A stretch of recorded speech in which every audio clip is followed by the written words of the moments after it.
coming into my reality. My virtual reality. No. Oh dear. Three-body problem. Good morning. Morning. Welcome back to Tentacle Tentacle Quill. Quill. Today we are discussing the three-body problem. Again. This time we are comparing it more to the adaptations because there's two already. There's one with a Chinese origin. Things to say. And the Netflix one, which just came out. Yes. Okay. So, spoiler warning. Spoiler warning: if you haven't Read the first book. there might be spoilers. I've only just been reading the second book, so there shouldn't be any spoilers there. I will say that the Netflix adaptation will spoil you very quickly. Very much so. Yeah. Okay, so now we've got the spoiler warning out the phrase. Short version, our recommendation, read the book if you can. Yes. If you want to watch a show, the Chinese show is on YouTube. Yes. It's on Viki. Yeah. It's not hard to find. Yes, there's subtitles. Its pacing's a bit slower. Yeah. It's just better. Yes, it's really good. The mystery doesn't really get the chance to breathe in the Netflix show. So straight in on the Netflix show, the intro. The intro. Literally, they have a custom Netflix intro that comes in. That bloody spoils the core, and we've had the spoiler warning, core thing of the issue. Now, I figured this out quite quickly because I'm a space nerd. Yes. But the three-body problem refers to the gravitational pull of three bodies, i.e. the three suns. Yes. This is a major exposition reveal point. And Netflix has three bloody suns orbiting in the Netflix intro in the first bloody 5 seconds. Now, bear in mind, the Chinese show has a lot of nod, nod, wink, wink. Of course, yeah. But it's much more obscure. Yes, it's very much so. I feel like in the Chinese show, you need to have read the book to get it, to catch on to it. So that's no. I mean, you can watch the show, and without reading the book, it'll be fine. But the spoilers or the little nod, nod, wink, winks, you have to have read the book. Yes, that's what I mean. The Netflix show is so blatant. I mean, we bloody well see the rotating three suns in the second episode. Because it took a while in the first book for it to really be obvious. Late yeah, to the exactly. point where they explicitly state it. I figured it out a bit earlier than you did, which comes to our real issue with the thing that drives you through the first book is pacing and the mystery of it all. Yes. Slowly peeling away. What was this military base doing? Was it weapons testing? Oh no, it's sending messages into space. Yep. And then uncovering that she is actually the core person in the conspiracy. Yes. The horror of the photography. Yes, for example, there is an older female character who later turns out to be a villain, but in the book, her first scene where she is an old lady...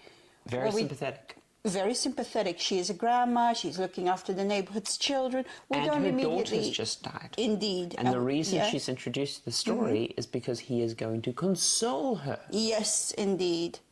And so she gets a way better intro. You don't immediately put the link between her and her younger self, which is introduced earlier in the story. Yeah. But then the Netflix show just immediately... The Netflix show introduces her in the funeral. Yeah. She's not a sympathetic character, and she immediately nods to the mysterious billionaire. There's no subtlety. Exactly. Even the billionaire gets a much more sympathetic intro in the book. Also, in the book...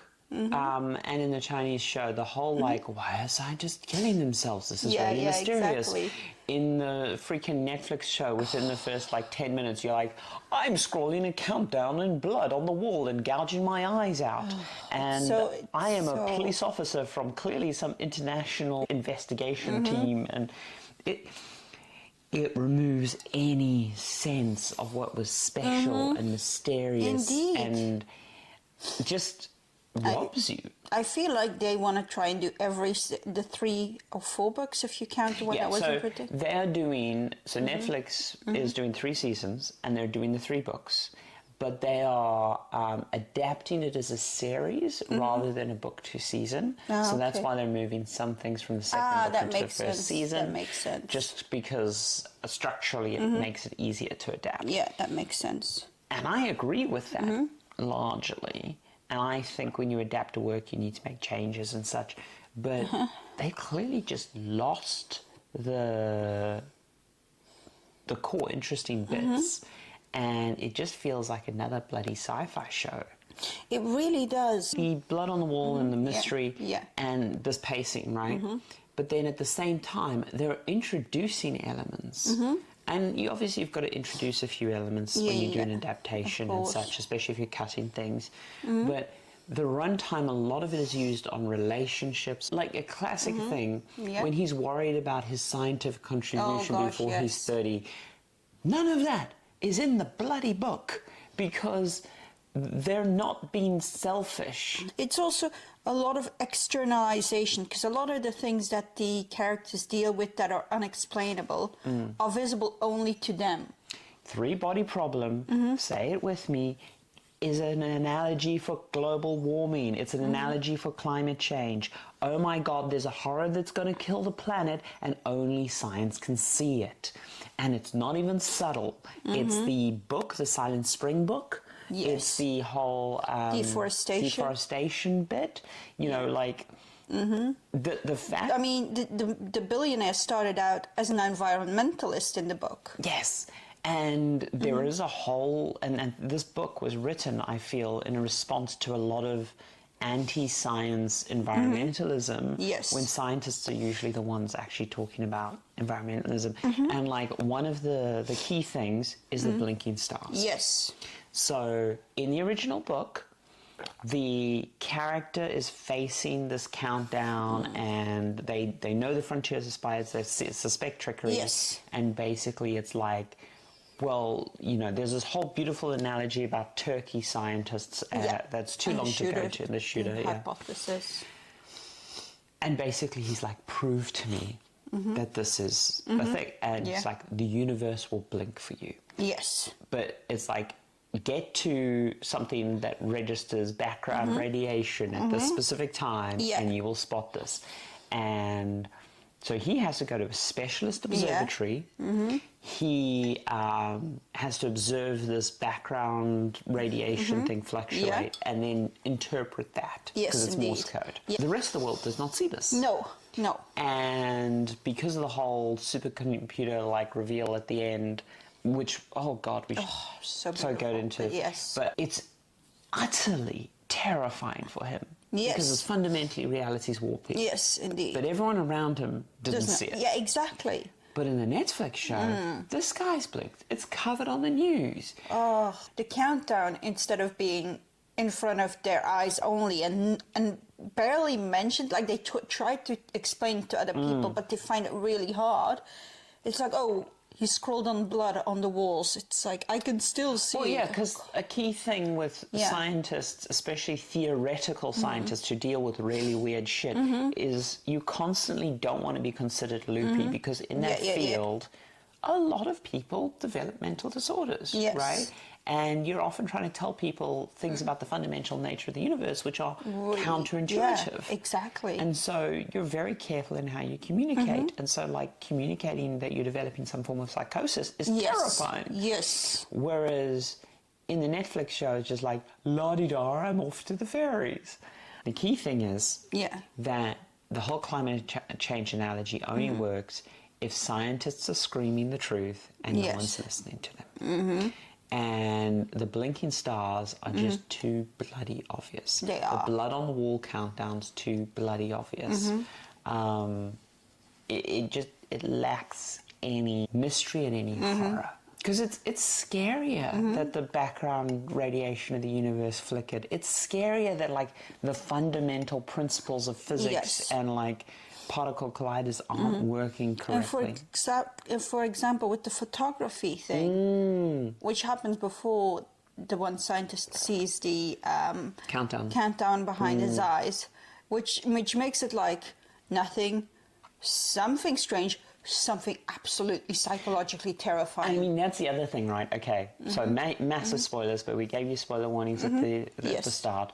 One of the big reveals very late in the book is that the alien race was able to transmit two particles. Yes. Right, which doesn't sound like a lot, but these two particles are multi-dimensional supercomputers. They were eventually able to breed and replicate like in a classic von Neumann style, right? Big spoilers, we did say. These things, like the initial response is like, well, what can two particles do, right? That's not very scary. Yeah. Turns out a lot of our hardcore science, things like particle accelerators, could be fucked with at a molecular scale, right? Really tiny. Yes. Likewise, the background radiation thing, it could get into the sensors and it could register a little bit of extra gamma radiation. Yep. However, covering the entire sky and blinking the stars across the optical spectrum is a significantly bigger thing. And I get it, you can hand wave it and it's like, oh, we needed a more visual metaphor or whatever. But you're breaking like a fundamental thing, because there's a whole thing about power scale and the aliens not being gods, but feeling like gods initially. Indeed. It's the scale. Yes, that's also the thing. It's like climate change. It looks like this insurmountable, what can we even start to do problem. And that's also one of those scary things, like, oh fuck, how do we fight an enemy that's basically fucking with the laws of nature until they figure out, oh wait. They're not fucking with the laws of nature. They're playing with the same rule book as us. Yes. We just didn't understand it yet. Exactly. And then, like, start of book 2 has a bit more hopeful tone in it. Yeah, but also the end of book 1 with the where they scream like you are bugs, and then the police officer's like, look at the locusts. Yep. And it's like, it's amazing. such a good thing. It is amazing. It's so well done. It's honestly one of the best science fiction books I've read in ages. But on to our third and final point, the originality of the work. Yes. Right? Yes. Because we don't read a lot of Chinese fiction. No, we don't. There is a lot of cultural background that we needed footnotes with, which we already discussed in our previous episode. We did, but it adds uniqueness to the work. It really does. And we're not just talking about, the show should be set in China or whatever. No, you could set the show in the UK, no problem. Yeah. But the issue is that the characters and the way they behave, simple thing, the relationship between the scientists and the police officers. Yes. That's a very unique to China thing. Yes. The way British people react to police officers, the way that American people react to police officers and authority is very different. Indeed. The fact that, like, in the Netflix show, they're all like, or at least the ones who aren't academics are all like running their VC tech startups. And oh my God, the annoyance. Okay, comparing the Chinese show and the US, the Netflix show. Yes. Her fucking lab is not a fucking lab. It doesn't look like a lab. It looks like a startup demonstration demo room. It's an Apple bloody store, right? It's shit. Yes. Chinese show, it's an actual fucking lab, because they know what labs look like. People are in bunny suits. There's like physical switches, big screens. You know, like spectrograph, like it's a set dressing thing, and I get like okay. And the other reason why these are on the table, right? The book is written in the near future. Virtual reality, it's bloody well here. Yes. And the point of the three-body problem game wasn't like, ooh, virtual reality helmet and all this special and all this tech fascinating. The point was, it's an obscure fucking video game. Yes. That was available on a website that you could just download. Yes, exactly. Anyone could play. Everyone could play. It's on the website. And depending on how you behave and how far you got, you were accelerated to the next level. Exactly. So the book does it as like, you go onto this website, very believable. Yeah. The Chinese show, headset that looks a bit clunky, very believable. Netflix showed this alien-looking helmet that's got no cables, no wire. And the thing is, it's like every fucking YouTuber and influencer would be talking about this bloody headset. It would just be, it would be a thing, right? Whereas, how many weird-ass games on the internet that no one plays? Exactly. Right? And the thing is, the appealing thing about the game was, ooh, this is a weird and interesting puzzle. Yeah, how do we solve this? Yeah, which is how science works, right? Indeed. No one fucking looks at, like, particle physics and goes, oh, this is sexy. But then some weirdos go, oh, I want to dedicate my life to this weird branch of science. Yes, exactly. And that's kind of the point of the game and the book as well, to select those people who think that way. And the way the game is represented in the Chinese show is just so much better. So much better. Even in the book, it stays a bit muddy until like the end where the game comes. The game so much has so many links to like climate change with ice ages. It's, But the thing is like, as I say, the originality of the work and the country of origin is just lost because Netflix goes, and I don't think this is necessarily a bad idea of taking the main science character and breaking it up into an ensemble. I think that's actually kind of a genius idea for an adaptation to TV because it allows you to externalize a lot of the inner monologue. It allows you to have a bit more visual interest on screen. But then they had to make them all fucking relationship bullshit. People are interesting. Relationships are interesting. I am not watching this show for the fucking relationship. No, this is the thing. And yes, women in science is a problem. The way that problem is talked about in a Chinese context is very different. Yes. Than in a UK It's almost context. the crux of the story. Because in the book, it's talked about, it's covered. Yeah. It's people taking this really cool thing, adapting it, and in adapting it, not respecting the original work, and instead writing their own shit on top of it. And in writing their own shit on top of it, they're bearing that original story. They're bearing that thing that got the investment for adaptation. Indeed, because there's so much in this book that you don't expect. That's slightly different from what else is on TV, what else is in sci-fi TV.